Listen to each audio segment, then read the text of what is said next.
Hello, welcome back to another Super Sunday. This craft we will be making a pencil pot out of a tin can. So for this you will need a tin can, some wool or yarn and some paints for decoration.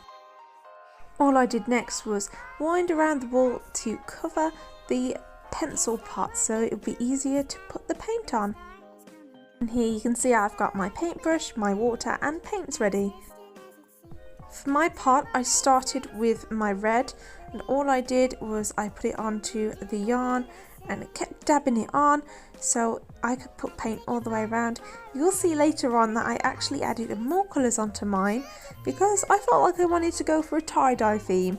Even though it's not tie-dye, I feel like all the rainbow colours gave it that summery tie-dye feel.